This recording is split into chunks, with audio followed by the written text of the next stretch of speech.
And we are live. You already know who it is. My name is Mike Kyle, aka the Fantasy Vulture. I have over a decade worth of fantasy football experience and have continuously competed for fantasy championships over the course of the past 6 seasons. Let's make it 7 in 2020. But enough of me. I'm here for you. On today's episode of the FB Show, we're going to continue our Week 2 game recaps, breaking down every single Week 2 game, all through the lens of fantasy football. Up next, the Carolina Panthers versus the Tampa Bay Buccaneers. So if you are excited about this game recap, be sure to hit that like button down below like an open receiver downfield, and also smash that subscribe button like a power running back up the middle so that you never miss a video from me. And lastly, you can follow me on all social media platforms at FFVulture, Instagram, and Twitter. I need to remove TikTok from that graphic, unfortunately.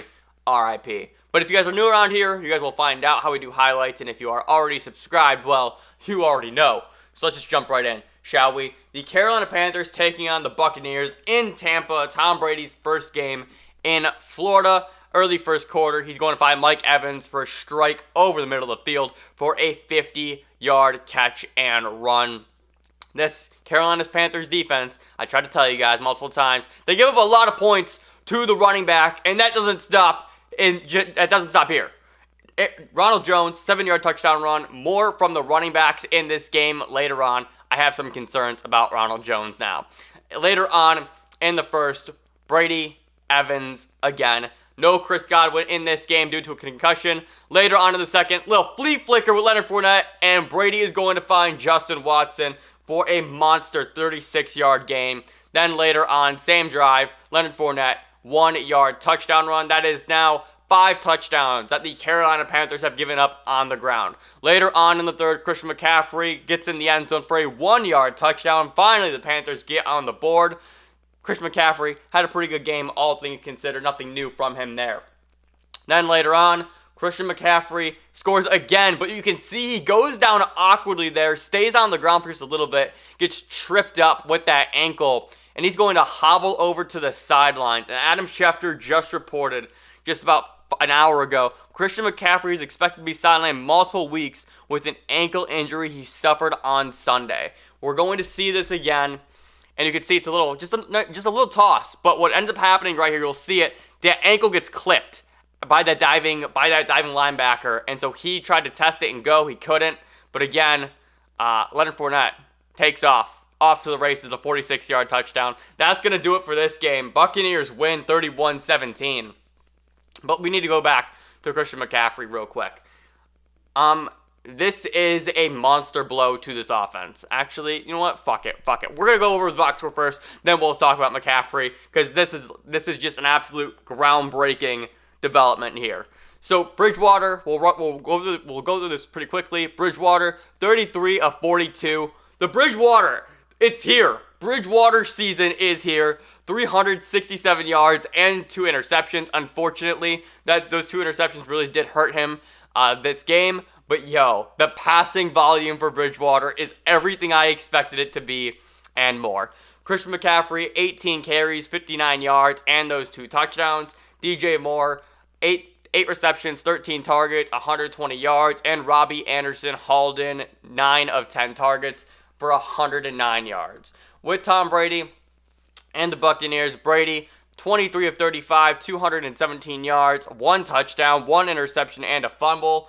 Leonard Fournette had 12 carries for 103 yards, 4 receptions, and 2 touchdowns. Mike Evans hauled in 7 of 10 targets, 104 yards, and a score. And Ronald Jones had 7 carries for 23 yards and 1 touchdown as well. The snap counts for Tampa Bay: Leonard Fournette, 25 snaps. Ronald Jones, 20 snaps. And LaShawn McCoy had 10. Let's dive in to this Christian McCaffrey injury real quick. So you guys saw that play, and it was just really interesting because you just saw him get hit, got the ankle clipped a little bit, got up, tried to walk it off, and you could definitely tell something was wrong. He tried to warm up again on the sidelines, and he went back and forth into the medical tent multiple times, tried to get that ankle retaped up, and unfortunately just couldn't go. I wasn't expecting anything too serious per se because you didn't see the ankle tweak or anything like that. It was just one of those things where the ankle got hit. You know, there really was no gruesome twisting or turning of that ankle. So to hear that he's missing now multiple weeks is bizarre.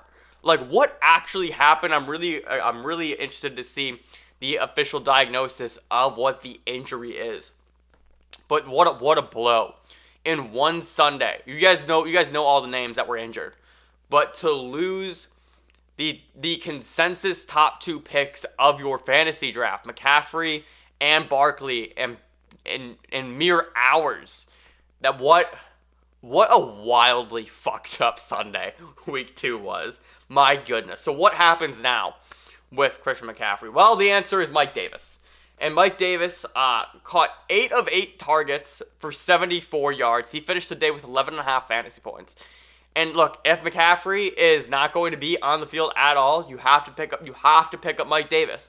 And there were even some analysts this offseason saying you had to pick up Mike Davis because of what happens if Christian McCaffrey gets hurt. And we're here now, right? Mike Davis, you need to sprint to the waiver wire.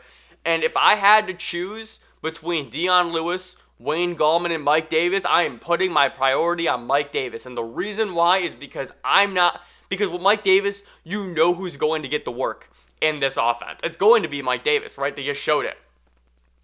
But even more so, you don't have to have that decision making of Wayne Gallman or Dion Lewis. You can just get the guy in Mike Davis.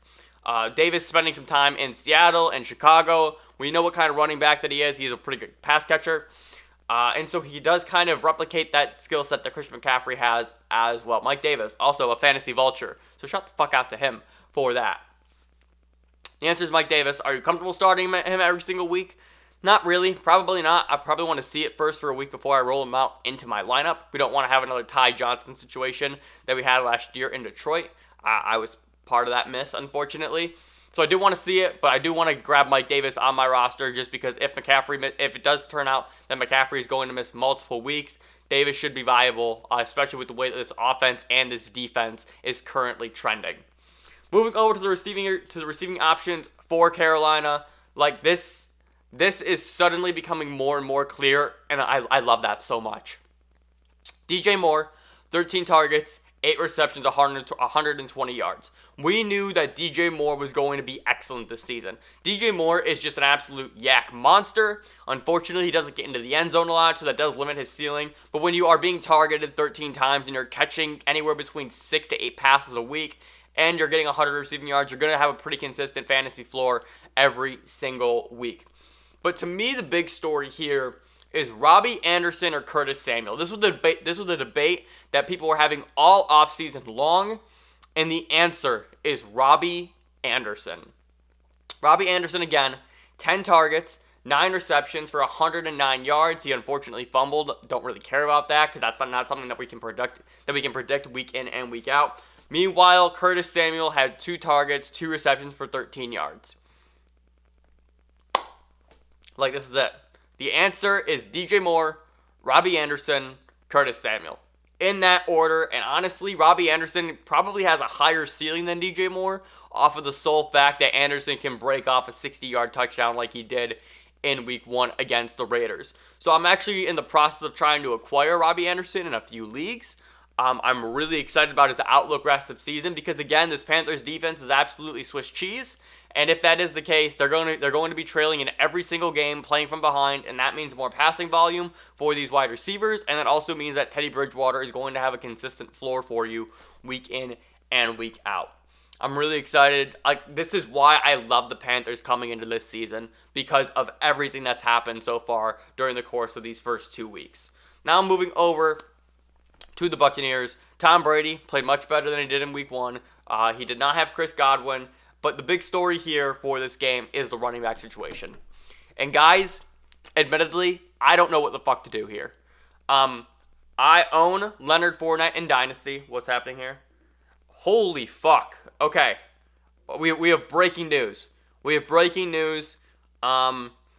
McCaffrey is out 4 to 6 weeks with a high ankle sprain. This is following the MRI. Absolutely brutal news. Who just tweeted that? I got the notification from Sleeper. Who tweeted it? Let's report. Ian Rappaport of NFL Network says, once again, Panthers running back Christian McCaffrey is out 4 to 6 weeks with a high ankle sprain following his MRI. Holy shit. First off, great timing for that. Secondly, go get Mike Davis. Just do it. Just go get Mike Davis. I already talked about it. I know, but this just confirms everything. You need to go get Mike Davis. Because it was one thing if McCaffrey was going to be out for 2 to 3 weeks. Like, that's one thing, right? That is now doubled. That is now doubled.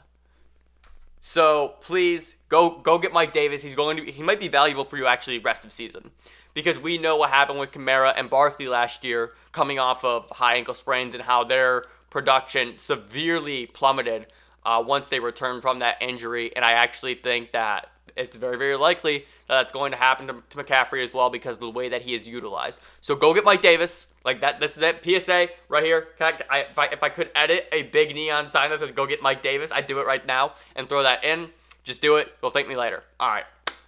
Back to the Buccaneers and what I was saying. I don't know what to do with this Buccaneers backfield. I'm so confused. I am so confused. I made Ronald Jones a sneaky start this week because of the fact that he had 17 carries in week 1. Fournette played 5 snaps, or I'm sorry, he played 6 snaps, had 5 carries, and LaShawn McCoy was absolutely irrelevant. Now, all of a sudden, in week 2, against the Panthers, Leonard Fournette has 12 carries for 103 yards, 2 touchdowns, catches 4 passes. Ronald Jones only has 7 carries, but gets in the end zone, and LaShawn McCoy is just relevant. I'm not too concerned about him.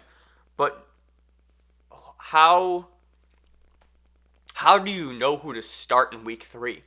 Because what they just told us is Ronald Jones is the guy, and then the very next week they turn around and say, "Nah, we're gonna roll with Leonard Fournette."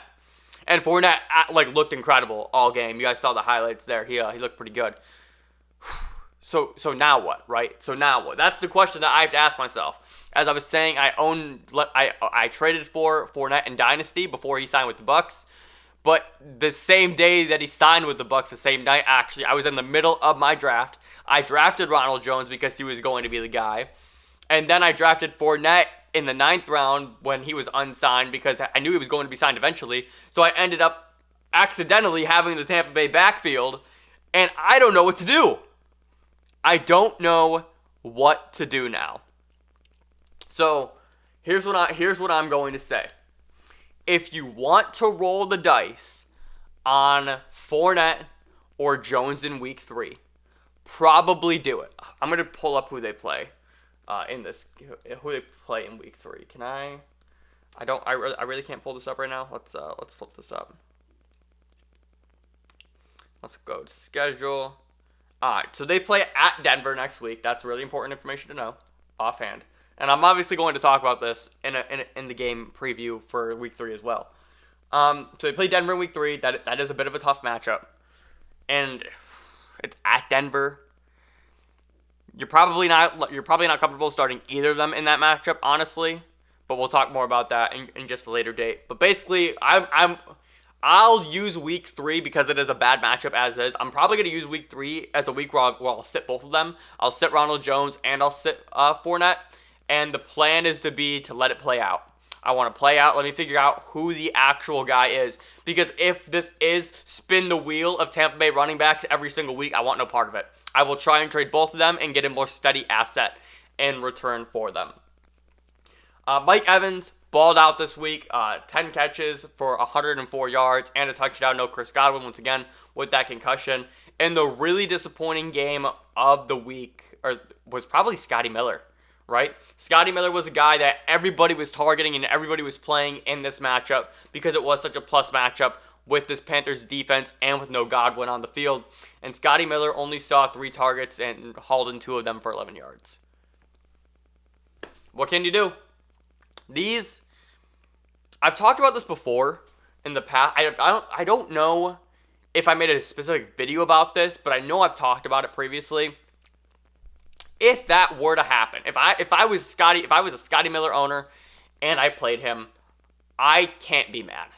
And the reason why I can't be mad, because I'm someone who gets hyper emotional, hyper passionate about fantasy, like when it's Sunday, and it's funny because now what ends up happening is I'm watching the games on one screen, ripping highlights on another, taking notes on a third. So my attention is all over the place on a Sunday. So previously, I would be so hyper emotional about what's going on with my fantasy team. And that's not to say that I'm still not, or that's not to say that I'm not, but I think the dynamic has changed a little bit. But basically, I would never be mad if I started Scottie Miller in this game. And he busts. The reason why is because the math and the data make sense. I talked about this in a Twitter conversation with somebody just the other day. And I was explaining how I view fantasy as a game of math and a game of chess. And I'm basically trying to look at the data and then make the proper chess moves in order to make the best lineup for the week. So with Scottie Miller, you had everything trending in the right direction. This Panthers defense is bad.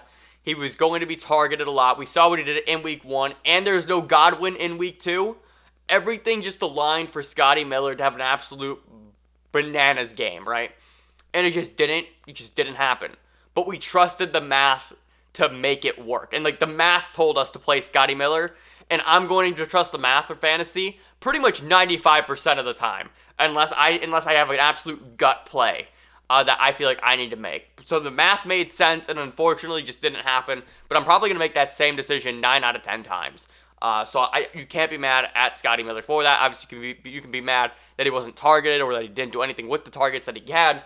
But if you played Scottie Miller, it made sense to do. It made sense to do, and there is kind of comfort knowing that it made sense for you. Rob Gronkowski, I'm not interested. Drop him. He's cuttable. Or you can honestly try and trade him for name value. I think that'd be the route I'd take first, and then I'd try and trade him afterwards. Only one target. He had 2 targets in week 1, or he had two or three targets in week 1. So Gronk is irrelevant as far as fantasy goes. And O.J. Howard only had 1 catch for 11 yards as well. Honestly, a pretty lackluster game for the Buccaneers outside of Fournette and Evans. Ronald Jones obviously getting in the end zone helps a little bit as well. But that's going to do it for my Tampa Bay Buccaneers and Carolina Panthers Week 2 game recap. If you enjoyed, be sure to leave a like and subscribe down below. We're trying to do this for every single Week 2 game. You can also follow me on all social media platforms at FFVulture. Like the video if you haven't already. And remember, people come and go, but fantasy championships are forever. I will see you in the next video.